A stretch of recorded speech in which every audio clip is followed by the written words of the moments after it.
Hello നമസ്കാരം. നമ്മുടെ പുതിയൊരു വ്ളോഗിലേക്ക് എല്ലാവർക്കും സ്വാഗതം. അപ്പം നമ്മൾ ഇപ്രാവശ്യം കൊല്ലങ്കോട് പോയ വ്ളോഗാണ് ഇടാൻ പോകുന്നത്. കൊല്ലങ്കോടിലെ കാഴ്ചകളൊക്കെയാണ് നമ്മൾ ഇന്നത്തെ വീഡിയോയിൽ കാണിക്കാൻ പോകുന്നത്. ഈ വ്ളോഗിന് നിങ്ങൾ ഫുൾ സപ്പോർട്ട് തരണം. ഈ വ്ളോഗിലൊരു പ്രത്യേകതയുണ്ട്. ഞാനല്ല, എൻ്റെ ചേച്ചിയാണ് ഇതിന് വോയിസ് കൊടുത്തിരിക്കുന്നത്. സോ നിങ്ങൾ എല്ലാവരും സപ്പോർട്ട് ചെയ്യണം.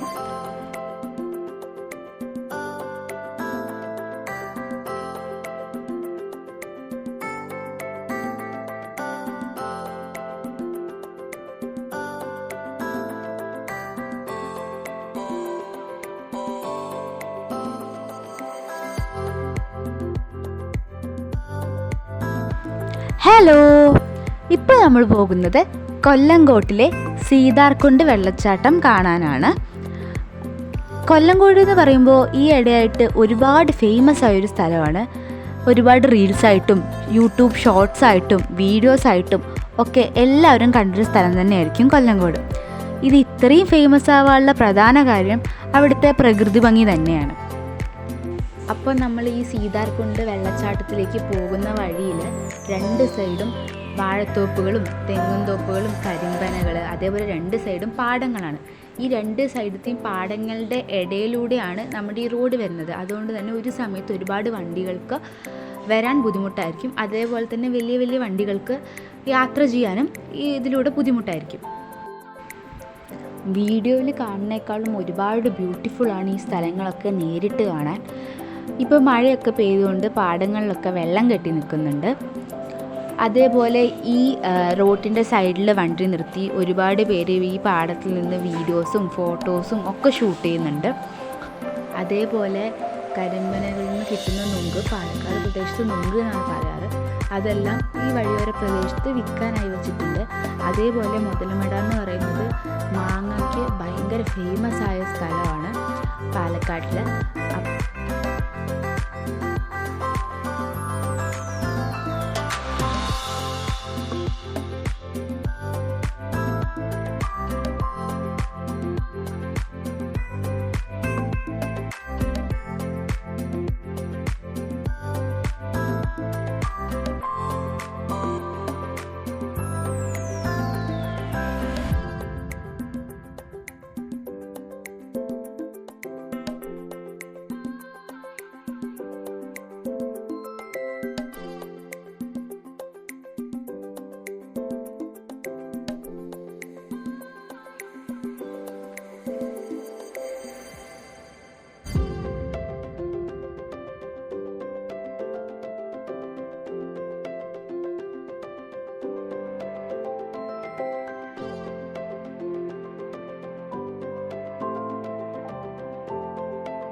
അങ്ങനെ നമ്മൾ സീതാർകുണ്ട് വെള്ളച്ചാട്ടത്തിൽ എത്തുമ്പോൾ അവിടെ പാർക്കിംഗ് ഒക്കെ അവൈലബിൾ ആണ്. പേ പാർക്കിംഗ് ആണ്. അതേപോലെ നമ്മൾ പാർക്ക് ചെയ്യുന്ന തൊട്ടടുത്ത് തന്നെ കുഞ്ഞു കുഞ്ഞു കടകളുണ്ട്. ആ കടകളിൽ നമുക്ക് ജ്യൂസ്, അതേപോലെ ഐസ്ക്രീംസ് അതൊക്കെ അവൈലബിൾ ആണ്. സൺഡേ ആയതുകൊണ്ട് തന്നെ നല്ല തിരക്കുണ്ടായിരുന്നു. അതേപോലെ നമ്മൾ പാർക്കിംഗ് ഏരിയയിൽ തന്നെ ടോയ്ലറ്റ് ഫെസിലിറ്റീസൊക്കെ അവിടെ അവൈലബിൾ ആണ്.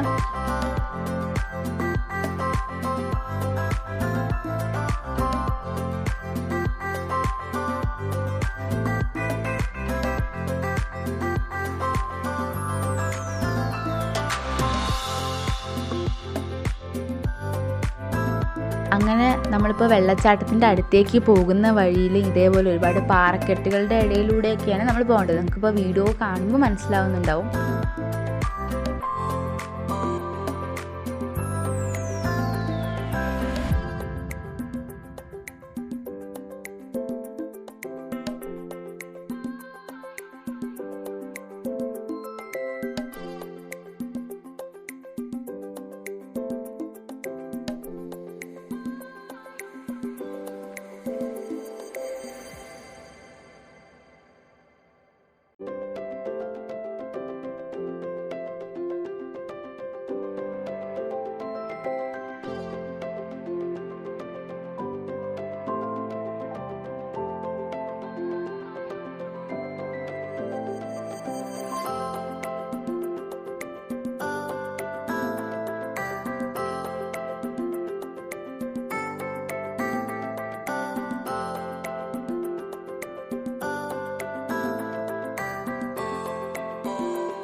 ഞങ്ങളിപ്പോൾ ഈ വെള്ളച്ചാട്ടത്തിൻ്റെ ഇത്തിരി മുകളിലേക്കുള്ള വശത്താണ് വന്നിരിക്കുന്നത്. ഇതിൻ്റെ താഴത്തുള്ള ഭാഗത്ത് ഒരുപാട് പേര് വെള്ളത്തിൽ കളിക്കുക, കുളിക്കുക അങ്ങനെയൊക്കെ ചെയ്യുന്നുണ്ട്.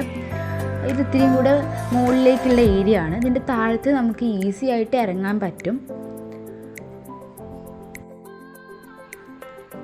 ഇപ്പോൾ സമ്മർ സീസണൊക്കെ ആയതുകൊണ്ടാണ് ഇത്ര വെള്ളമുള്ളത്. ഒരു നവംബർ ഡിസംബർ സമയത്തൊക്കെ പോവുകയാണെന്ന് വെച്ചാൽ ഇതിനേക്കാളും വെള്ളം കാണാൻ പറ്റും. അതേപോലെ തന്നെ ഭയങ്കര പ്യുവർ വാട്ടറാണ്.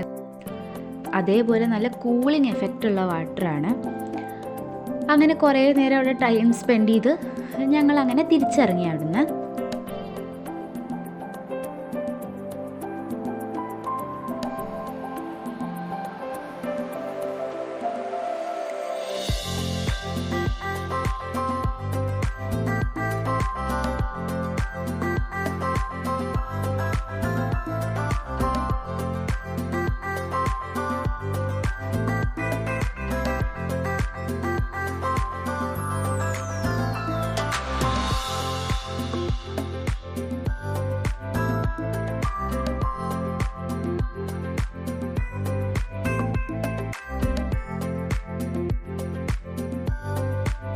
അങ്ങനെ വെള്ളച്ചാട്ടമൊക്കെ കണ്ട ശേഷം ഞങ്ങൾ പിന്നെ പോകുന്നത് ചിങ്ങഞ്ചിറയിലെ പ്രകൃതി ക്ഷേത്രത്തിലേക്കാണ്.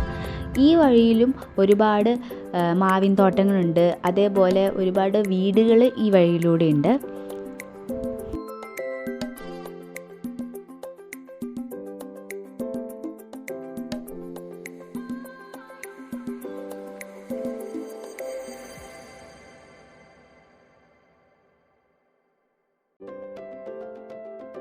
അങ്ങനെ നമ്മൾ ചിങ്ങഞ്ചിറ പ്രകൃതി ക്ഷേത്രത്തിലേക്ക് എത്തിയിട്ടുണ്ട്. ഈ ക്ഷേത്രത്തിലേക്ക് നമ്മൾ എൻ്റർ ആകുമ്പോൾ തന്നെ ഒരുപാട് ആൽമരങ്ങൾ കാണാൻ പറ്റും. അതേപോലെ ക്ഷേത്രത്തിൻ്റെ നേരെ മുമ്പിലുള്ള ആൽമരത്തിൽ ഒരു ആൽത്തറയൊക്കെ ഉണ്ട്. അവിടെ ഒരുപാട് പേര് ഇന്ന് സംസാരിക്കുന്നുണ്ട്. അതേപോലെ കുഞ്ഞു കുട്ടികൾ ഈ ആൽത്തറയിലെ വേരുകളിൽ ഊഞ്ഞാലാടുന്ന പോലെ കളിക്കുന്നുണ്ട്. പിന്നെ ഈ ക്ഷേത്രത്തിൽ സന്താന ഭാഗ്യത്തിനും ആരോഗ്യത്തിനും ആയുസ്സിനും ഒക്കെയുള്ള ഒരുപാട് വഴിപാടുകൾ നടക്കുന്നുണ്ട്.